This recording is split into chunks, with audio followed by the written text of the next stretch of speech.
आइए बच्चों, एक बार फिर से आपका स्वागत है। आज मैं आपको जो टॉपिक समझाने जा रहा हूँ वो भी बहुत इम्पोर्टेंट टॉपिक है और परीक्षाओं में बहुत पूछा जाता है। इसमें दो प्रक्रियाएं, दो प्रोसेस होती हैं। एक होता है आपका ट्रांसक्रिप्शन और दूसरा होता है ट्रांसलेशन। यानी कि ट्रांसक्रिप्शन में क्या होता है और ट्रांसलेशन में क्या होता है, ये सब मैं आपको डिटेल भी समझाऊंगा।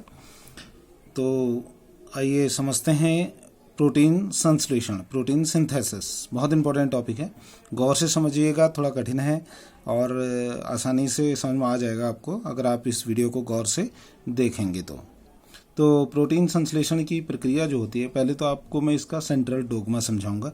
सेंट्रल डोगमा का मतलब होता है कि यह कैसे होता है, खाली एक खाका तैयार करना कि ये वो प्रोटीन संश्लेषण में जो मेन उसका जो रीढ़ की हड्डी जिसको हम कह सकते हैं वो क्या है। तो सेंट्रल डोगमा पहले क्या होता है, सामान्यतया डीएनए है। ये सारी प्रोसेस जो प्रोटीन संश्लेषण की होती है ये कोशिका के अंदर होती है। कोशिका के अंदर डीएनए कोशिका के अंदर आपका न्यूक्लियस होता है, न्यूक्लियस के अंदर डीएनए होते हैं। अब ये डीएनए जो है, इस डीएनए के साथ होता क्या है, डीएनए का सबसे पहले द्विगुणन होता है, यानी कि रेप्लिकेशन। में इससे पहले वाली वीडियो में मैंने आपको बताया कि रेप्लिकेशन जो होता है, एक डीएनए से दो डीएनए बनना होता है। तो द्विगुणन, एक डीएनए से दो डीएनए बनना, ये डीएनए ही बना। इसके बाद इसका अनुलेखन होता है, डीएनए का अनुलेखन। अनुलेखन का मतलब होता है कोडेड करना, किसी चीज को कोडेड करना। जैसे एक ब्लैंक पेपर होता है, कागज होता है, पूरा पेज होता है, जब तक वो खाली है तब तक वो बिल्कुल ब्लैंक है, उसमें कुछ भी नहीं है। जब हमने लिख दिया तो वो कोडेड हो गया। तो ऐसे ही डीएनए के बाद जो है इसी से आरएनए बनता है और वो अनुलेखन के द्वारा बनता है, यानी कि लिखित यानी कोडेड, उसमें कोड जो है कनेक्ट हो जाते हैं, कोड जुड़ जाते हैं। तो जिसमें जब डीएनए का अनुलेखन होता है, अनुलेखन में फिर एमआरएनए बन जाते हैं, जिसे मैसेंजर आरएनए कहते हैं। ठीक है, जिन्हें मैसेंजर आरएनए, संदेश वाहक आरएनए जिसे हम हिंदी में कहते हैं। इसके बाद फिर इसका अनुलेखन के बाद अनुवादन होता है, एमआरएनए का अनुवादन। यानी कि यहाँ डीएनए का अनुलेखन हुआ, अनुलेखन मतलब कोड आ गए, कोड एमआरएनए बन गया कोड से, और अब वो कोड का अनुवाद होता है। इसे ट्रांसक्रिप्शन कहते हैं, सॉरी ट्रांसलेशन कहते हैं। ट्रांसक्रिप्शन अनुलेखन हो गया, ट्रांसलेशन अनुवादन हो गया। तो अब एमआरएनए का अनुवादन होगा, अनुवादन के बाद जो होता है इसमें प्रोटीन का निर्माण होता है। तो ये तो है सेंट्रल डोगमा, प्रोटीन संश्लेषण का सेंट्रल डोगमा या central dogma of protein synthesis. पहले डीएनए का द्विगुणन होगा, उसके बाद डीएनए बनेगा, फिर डीएनए का अनुलेखन होगा तो एमआरएनए बनेगा। अनुलेखन मतलब अनुलेखन का रिजल्ट जो है वो एमआरएनए है। फिर एमआरएनए का अनुवादन होगा, अनुवादन के बाद जो है प्रोटीन का निर्माण हो जाता है। तो ये प्रोसेस को हमें अब डिटेल समझनी है कि डिटेल में है होता क्या है। प्रोटीन संश्लेषण की क्रिया जो प्रक्रिया होती है दो क्रियाओं में पूर्ण होती है। एक होता है अनुलेखन, जिसे ट्रांसक्रिप्शन कहते हैं, दूसरा अनुवादन यानी ट्रांसलेशन कहते हैं। अब ये भी, इनके भी अलग अलग टाइप्स होते हैं। अनुलेखन में जो प्रक्रियाएं होती हैं वो कौन कौन सी होती हैं, ये बहुत इंपॉर्टेंट है, आपको याद रखना पड़ेगा। अनुलेखन में जो होती है वो एमआरएनए का आरंभन, यानी एमआरएनए कैसे बन रहा है। दूसरा होता है एमआरएनए का दीर्घन, श्रृंखला का दीर्घन होता है, एलोंगेशन ऑफ एमआरएनए। तीसरा होता है एमआरएनए का समापन, एमआरएनए बनना बंद, यानी कि एमआरएनए जब बन रहा है, शुरू हो रहा है तो आरंभन हो गया, वो जब उसकी चैन जो है वो लंबी बनते चली जा रही है तो वो दीर्घन हो गया, और एमआरएनए जहाँ पूरा बन गया है वहाँ उसका समापन हो जाएगा, यानी कि टर्मिनेशन ऑफ एमआरएनए। तो ये तीन चीज़ें होती हैं अनुलेखन में। इसके बाद आता है अनुवादन। अनुवादन में क्या होता है, अनुवादन में चार चीज़ें होती हैं। पहला होता है अमीनो अम्ल का सक्रियन, अमीनो अम्ल सक्रिय होता है। आपको पता है कि 20 टाइप के अमीनो अम्ल पाए जाते हैं। ये मैंने आपको पहले भी जब जेनेटिक कोड समझाया था वहाँ मैंने आपको बताया था कि ये जो जेनेटिक कोड में 20 प्रकार के अमीनो अम्ल होते हैं। तो ये अमीनो अम्ल सक्रिय होता है और ये अमीनो अम्लों का टीआरएनए पे स्थानांतरण होता है। ये बहुत इंपॉर्टेंट प्रोसेस है, अभी मैं डिटेल आपको समझाऊंगा। और अमीनो अम्ल का सक्रिय होना और अमीनो अम्लों का टीआरएनए पर स्थानांतरण होना, अमीनो अम्लों का टीआरएनए पर स्थानांतरण होना, तो इसे इनिशिएशन ऑफ एमआरएनए कहते हैं। दूसरा होता है श्रृंखला का आरंभन, दूसरा है श्रृंखला का आरंभन, यानी कि इनिशिएशन ऑफ चेन, जो श्रृंखला है वो कैसे बनती है, उसकी शुरुआत कैसे होती है। तीसरा है श्रृंखला का दीर्घन। दीर्घन का मतलब एलोंगेशन, यानी कि चेन का बढ़ना। यहाँ भी mRNA का दीर्घन हो रहा था, अब यहाँ पर अब जो पॉलीपेप्टाइड चेन बन रही है प्रोटीन जिससे बनेगा उसका दीर्घन हो रहा है। चौथा इसमें है श्रृंखला का समापन, यानी कि यहाँ पे श्रृंखला जो होगी वो समाप्त होगी, यानी कि टर्मिनेशन ऑफ चेन। ठीक है, तो ये प्रोटीन संश्लेषण की पूरी प्रक्रिया है। अब मैं आपको और डिटेल आपको समझाता हूँ। आगे डिटेल समझाने के लिए आपको देखना पड़ेगा। सबसे पहले थोड़ा मैंने लिखा हुआ है, ये वही चीज़ आपको मैं समझाऊंगा जो चीज़ें मैंने आपको बताई है, इसको मैं फिर आपको समझाऊंगा। एक सामान्य कोशिका की संरचना इस तरीके की होती है, यह आपको मालूम है। ये आपका जो है कोशिका की संरचना है, ये जो है केंद्रक है, और बाकी ये बाहर इसके ये माइटोकॉन्ड्रिया है, ये वेक्यूल्स हैं, और ये आपका गोल्जी बॉडी है, ये एंडोप्लाज्मिक रेटिकुलम है, ये माइटोकॉन्ड्रिया है, बाकी इसमें साइटोप्लाज्म बिखरा हुआ है, और ये आपका न्यूक्लियस है केंद्रक। केंद्रक के अंदर ही सबसे पहले ट्रांसक्रिप्शन की प्रक्रिया होती है। ट्रांसक्रिप्शन की प्रक्रिया केंद्रक के अंदर ही होती है, यानी कि जो mRNA बनता है वो केंद्रक के अंदर बनता है, और mRNA बनने के बाद वह इस केंद्रक से बाहर निकलकर वो साइटोप्लाज्म में आ जाता है। बाद में प्रोटीन संश्लेषण की प्रक्रिया जो होती है वो साइटोप्लाज्म में ही होती है। ये आपको मैंने थोड़ा सा और एक जनरल आपको समझाने के लिए बताया है। ये प्लांट सेल है, प्लांट सेल के अंदर ये न्यूक्लियस है, इस न्यूक्लियस के अंदर ये प्रोसेस हो रही है। ये न्यूक्लियस की लेयर है, ये न्यूक्लियस की परत है, इसके बाहर ही साइटोप्लाज्म है। न्यूक्लियस के अंदर की प्रक्रिया ये हो रही है। ये आप देख रहे हैं एक डबल हेलिकल स्ट्रक्चर, ये डीएनए दिख रहा है, ये है, ये डीएनए है, ये डबल हेलिकल स्ट्रक्चर डीएनए, और इस डीएनए से ये mRNA बन रहा है। ठीक है, अब आपको यहाँ पे याद रखना पड़ेगा कि यहाँ पर डीएनए में तो थाइमीन होता है, लेकिन आरएनए में यहाँ पर थाइमीन की जगह पे यूरेसिल आ जाता है, ये आ गया यूरेसिल। ठीक है, तो ये आपका कोशिका के केंद्रक के अंदर mRNA बन गया है, और mRNA जब ये पूरा बन जाता है तो उसके बाद ये mRNA न्यूक्लियस से यानी केंद्रक से बाहर निकल जाता है। बाहर निकलने के बाद फिर आगे प्रोटीन संश्लेषण की प्रक्रिया होती है। इसको और मैं आपको डिटेल अभी समझाऊं। अनुलेखन की प्रक्रिया, सबसे पहले अनुलेखन में होता क्या है, यह है अनुलेखन की प्रक्रिया। इसमें 3 चीजें हैं, initiation, elongation and termination. Initiation, elongation and termination. आरंभन, इसमें होता क्या है, एक सिग्मा फैक्टर और एक कोर एंजाइम मिलकर आरएनए पॉलीमरेज का निर्माण करते हैं। सिग्मा फैक्टर और कोर एंजाइम मिलकर जो होते हैं आरएनए पॉलीमरेज का निर्माण करते हैं। इस आरएनए पॉलीमरेज से डीएनए होकर गुजरता है। ये देख रहे हैं आप, ये आरएनए पॉलीमरेज जो है डीएनए के यहाँ से शुरुआत करेगा। ठीक है, उसके बाद ये अंदर को बढ़ता चले। पहले जो शुरुआत कर रहा है तो ये तो इनिशिएशन हो गया, यानी कि आरंभन, इनिशिएशन ऑफ mRNA, ये इसका आरंभन हो जाएगा। ठीक है, ऐसे ही फिर आता है आपका दीर्घन। दीर्घन में क्या होगा, आरएनए पॉलीमरेज डीएनए जो है आरएनए पॉलीमरेज से होकर गुजरता रहेगा, और ये mRNA की चेन बनती चली जाएगी। ज्यों ज्यों ये आरएनए पॉलीमरेज जो है डीएनए से होकर गुजरेगा, त्यों त्यों ये mRNA की चेन जो है ये लंबी होती चली जाएगी। यहाँ देखिए आरएनए की चेन जो है लंबी हो गई। अंत में क्या होता है, यहाँ पर एक रो फैक्टर आता है। रो फैक्टर जो क्या है वो क्या करता है, इसको टर्मिनेट कर देता है। आरएनए पॉलीमरेज को अलग करके mRNA की चेन को टर्मिनेट कर देता है। तो अब यहाँ पर mRNA बन गया। ये मैं आपको पहले ही समझाया। यहाँ शुरुआत हो गई, यानी कि इनिशिएशन हो गया। इसके बाद यहाँ पर एलोंगेशन, ये mRNA बन गया। ये एक प्रोसेस कहाँ हो रही है, ये प्रोसेस हो रही है कोशिका के केंद्रक के अंदर, न्यूक्लियस के अंदर। तो ये mRNA ये बन गया है। mRNA बनने के बाद यह केंद्रक से आप कहाँ निकल जाएगा, ये बाहर केंद्रक से बाहर निकल जाएगा। अब ये जाएगा साइटोप्लाज्म में। अब साइटोप्लाज्म में होगा आपका अनुवादन। अनुवादन जो है साइटोप्लाज्म में होता है। ठीक है, साइटोप्लाज्म में आप क्या क्या चीजें होती हैं, यहाँ पर अनुवादन में अमीनो अम्ल, राइबोसोम, टीआरएनए, विकर तथा फैक्टर्स, ये कई सारे फैक्टर्स इसमें होते हैं जो इसमें काम करते हैं। अब ये प्रक्रिया भी 4 चरणों में होती है, मैंने पहले आपको बताया।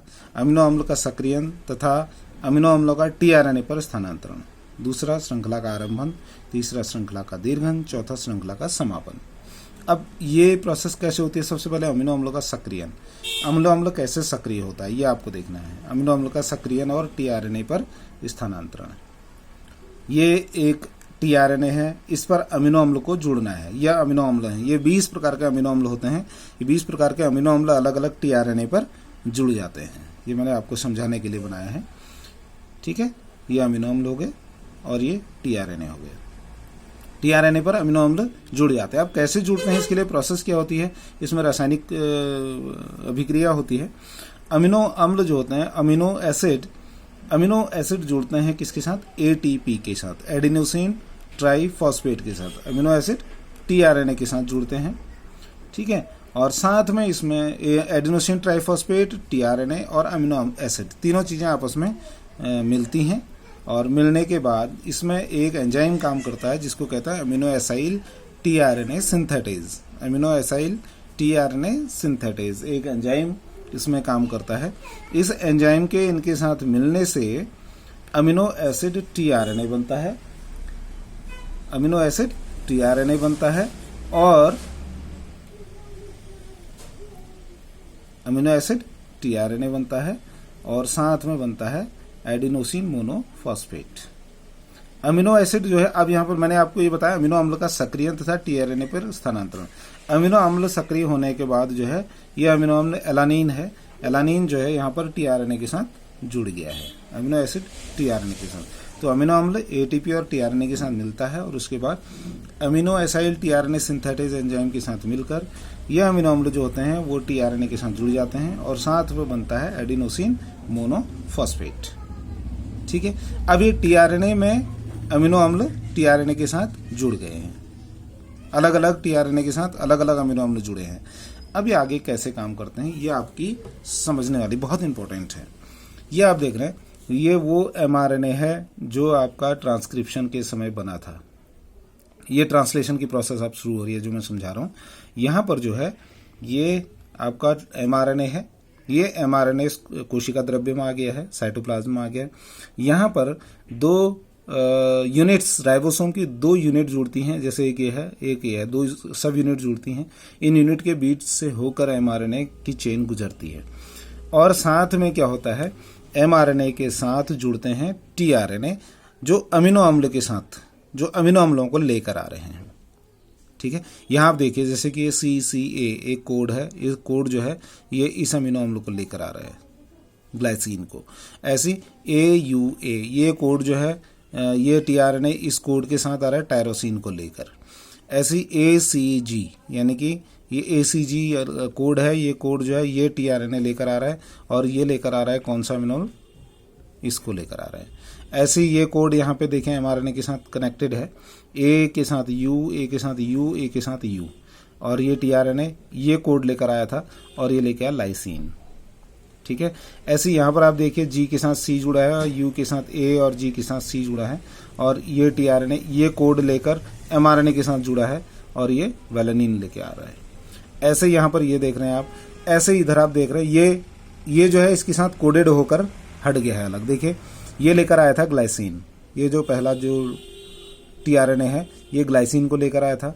ये G के साथ C जुड़ा, G के साथ C जुड़ा और U के साथ A जुड़ा और साथ में ग्लाइसिन लेके आया था। ये इसके साथ जुड़ा और उसके बाद कोडेड होकर हट गया और ग्लाइसिन यहाँ जुड़ गया। ऐसे ये दूसरा जो है ये सीरीन लेकर आया था, ये सीरीन भी इसके साथ जुड़कर सीरीन यहाँ अमीनो अम्ल यहाँ जुड़ गया और ये टीआरएनए हट गया। ऐसी तीसरा आपका ये जो है इसको लेकर आया था, ठीक है, ये भी इसके साथ जुड़ गया। अब ये एक पॉलीपेप्टाइड चेन बन रही है किसकी, अमीनो अम्ल की। ये इसको वेलिनिन को लेकर आया, ये लाइसिन लेकर आया, फिर ऐसे ही करके ये 20 प्रकार के अमीनो अम्ल अलग अलग टीआरएनए जो हैं वो लेकर आएंगे और ये इनकी चेन ऐसी श्रृंखला बनती चली जाएगी, ठीक है। तो यहाँ पर ये जो प्रोसेस आपकी फर्स्ट में दिख रही है ये इसकी शुरुआत है, ठीक है, इसे श्रृंखला का आरंभन कहते हैं। ये फर्स्ट वाला लेकर इसके साथ जुड़ा तो इसने शुरुआत करी, फर्स्ट ये जुड़ा, ये इसने श्रृंखला का आरंभन किया, शुरुआत करी। दूसरा यहाँ पर देखिए आप, इसके साथ कई सारे पॉलीपेप्टाइड श्रृंखलाएं जुड़ गई हैं, ये हो रहा है इसका दीर्घन, elongation of polypeptide chain, polypeptide श्रृंखला की का दीर्घन। यहाँ पर 4 जुड़ गए हैं। ऐसे अब ये 5वां आएगा, जुड़ेगा, फिर ये भी आएगा इसके साथ जुड़ जाएगा, ये भी, ये सारे जो है टीआरएनए जो जिन न्यूक्लिक अम्लों को लेकर आ रहे हैं वो सारे इन एमआरएनए के साथ कनेक्ट होकर ये चेन बनाते चले जाएंगे। ये दीर्घन हो गया, ठीक है। तो इस प्रकार से ये पूरी ये पॉलीपेप्टाइड श्रृंखला इसकी एक चेन बनती है। ये कहाँ का ये प्रोसेस कहाँ हो रही है? ये हो रही है आपके कहाँ, साइटोप्लाज्म में। ट्रांसलेशन, इसी प्रक्रिया को ट्रांसलेशन कहते हैं।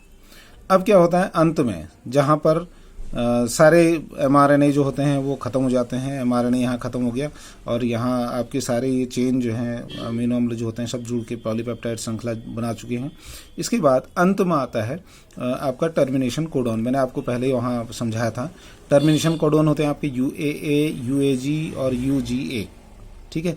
ये आते हैं और ये कोड आते हैं और इसके बाद ये उन अमीनो अम्लों की जो श्रृंखला होती है उन श्रृंखला को तोड़ देते हैं, श्रृंखला जिसे टूट जाती है। अब इसमें कई प्रकार के रिलीज फैक्टर काम करते हैं, जैसे release factor 1, release factor 2, release factor 3, ठीक है। इस प्रकार के 3 फैक्टर ये इनको रिलीज करने के लिए, यानी कि जो अमीनो अम्लों की चेन होती है उसको तोड़कर अलग करने के काम में यूज होती हैं और इन्हें स्टिमुलेटिंग फैक्टर या एस फैक्टर भी कहते हैं, ठीक है।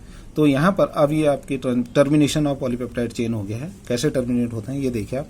ये स्टॉप कोडोन आ गए UAG या UA या UGA, ये तीनों में से कोई भी कोडोन आ जाएंगे और ये रिलीज फैक्टर 1 आ गया, ठीक है, RF रिलीज फैक्टर। और ये आपकी पॉलीपेप्टाइड श्रृंखला है जो अमीनो अम्ल की श्रृंखला बनी हुई है, ठीक है। तो ये जो आपके स्टॉप कोडोन या आपके टर्मिनेटिंग कोडोन इसके साथ जुड़ गया और इसने क्या किया, इसको टर्मिनेट कर दिया। ये टर्मिनेट किया, ये हट गया और ये पॉलीपेप्टाइड चेन जो होती है अमीनो अम्लों की चेन, ये टूट के अलग हो गई, ठीक है।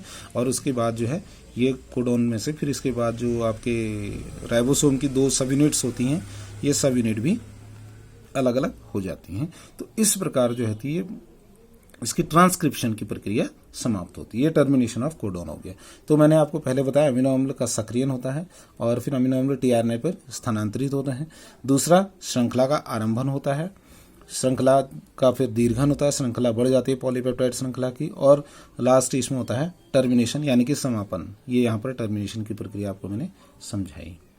तो ये बहुत इम्पोर्टेंट टॉपिक है जो कि आपको समझना चाहिए। और इसमें जो मैंने कहा था आपसे, मैं बाद में जो मैंने लिखा है उसको एक बार आपके सामने पढ़ देता हूँ। वो लिखा वही चीज़ है जो आपको मैंने समझाया था।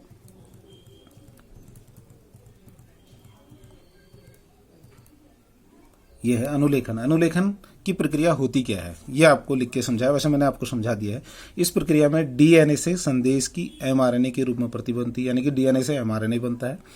इस प्रक्रिया में पहले डीएनए रज्जुक खुलते हैं। एक रज्जुक पर एमआरएनए के रूप में डीएनए के न्यूक्लियोटाइड क्रम के अनुसार न्यूक्लियोटाइड जुड़कर एक श्रृंखला बनाते हैं, एमआरएनए की श्रृंखला, ठीक है।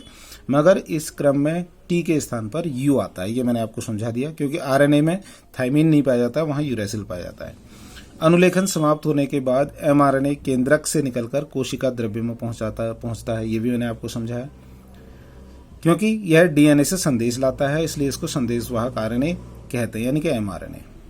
बाद में इसमें अनुवादन की प्रक्रिया होती है। ये तो इसकी आपको मैंने प्रोसेस, एमआरएनए का दीर्घन होता है, एमआरएनए का आरंभन होता है, एमआरएनए का दीर्घन होता है, एमआरएनए का समापन होता है। ये तो आपका था अनुलेखन। ऐसी अनुवादन में मैं इसमें भी आपके समझाने के लिए मैंने कुछ लिखा हुआ है, इसको भी आप कॉपी में आप यही चीज लिखिएगा। एमआरएनए के कोशिका द्रव्य में पहुंचने, अब एमआरएनए बन गया केंद्रक के अंदर से एमआरएनए अब कोशिका द्रव्य में साइटोप्लाज्म आ गया। पहुंचने के पश्चात इस पर उपस्थित गुप्त संदेश यानी कि कोड को पढ़कर अनुवाद किया जाता है। यह अनुवाद प्रोटीन के रूप में होता है, प्रोटीन की पॉलीपेप्टाइड श्रृंखला जो बनती है, ठीक है। इस क्रिया के लिए अमीनो अम्ल, राइबोसोम, टीआरएनए, विकर तथा फैक्टर की आवश्यकता होती है। फैक्टर RF1, RF2 मैंने आपको बताया, और कई सारे एंजाइम्स इसमें काम करते हैं। यह निम्न चरणों में पूर्ण होती है। क्या क्या है इसमें? अमीनो अम्ल का सक्रियण तथा टीआरएनए पे स्थानांतरण, श्रृंखला का आरंभन, श्रृंखला कौन सी? पॉलीपेप्टाइड श्रृंखला का बनना, ठीक है, आरंभन, पॉलीपेप्टाइड श्रृंखला का दीर्घन और पॉलीपेप्टाइड श्रृंखला का समापन। तो ये इसकी पूरी प्रक्रिया होती है। ये मैं जो आपको सब समझा चुका हूँ। अब जो है प्रैक्टिस टाइम है। प्रैक्टिस टाइम में मतलब इसमें कौन कौन से प्रश्न पूछे जाते हैं ये बहुत इंपॉर्टेंट है आपको समझना। क्या क्या है। पहला प्रश्न है डीएनए तथा आरएनए में क्या अंतर है। ये मैंने पहले वाले में समझा रखा है, फिर भी आप इसको कर लीजिएगा। डीएनए तथा आरएनए में अंतर। अनुलेखन एवं अनुवादन को उदाहरण से समझाइए। अब यहाँ पर आपको सचित्र भी समझाने के लिए आता है, उदाहरण सहित भी आपको चित्र सहित इस पूरा समझाना पड़ेगा, अनुलेखन और अनुवादन को। तीसरा, इसमें अनुलेखन एवं अनुवादन में क्या अंतर है उसको स्पष्ट कीजिए। प्रोटीन संश्लेषण की क्रियाविधि को समझाइए। इसमें आपका पूरा अनुवादन और अनुलेखन अनुवादन पूरा समझाना पड़ेगा। तो और पांचवा प्रश्न इसमें है प्रोटीन संश्लेषण के सेंट्रल डोगमा को समझाइए। सेंट्रल डोगमा क्या होता है वो मैं शुरू में आपको समझाया, मतलब मैंने कहा था आपको ये रीढ़ की हड्डी है कि कैसे यह काम होता है। तो प्रोटीन संश्लेषण के सेंट्रल डोगमा को समझाइए। तो ये आपका था इसका प्रैक्टिस टाइम, इसका क्वेश्चंस इसमें पूछे जाते हैं। इन क्वेश्चंस को आप अपनी कॉपी में कीजिएगा। धन्यवाद। इसको बहुत अच्छे तरीके से समझने की कोशिश कीजिए। Thank you.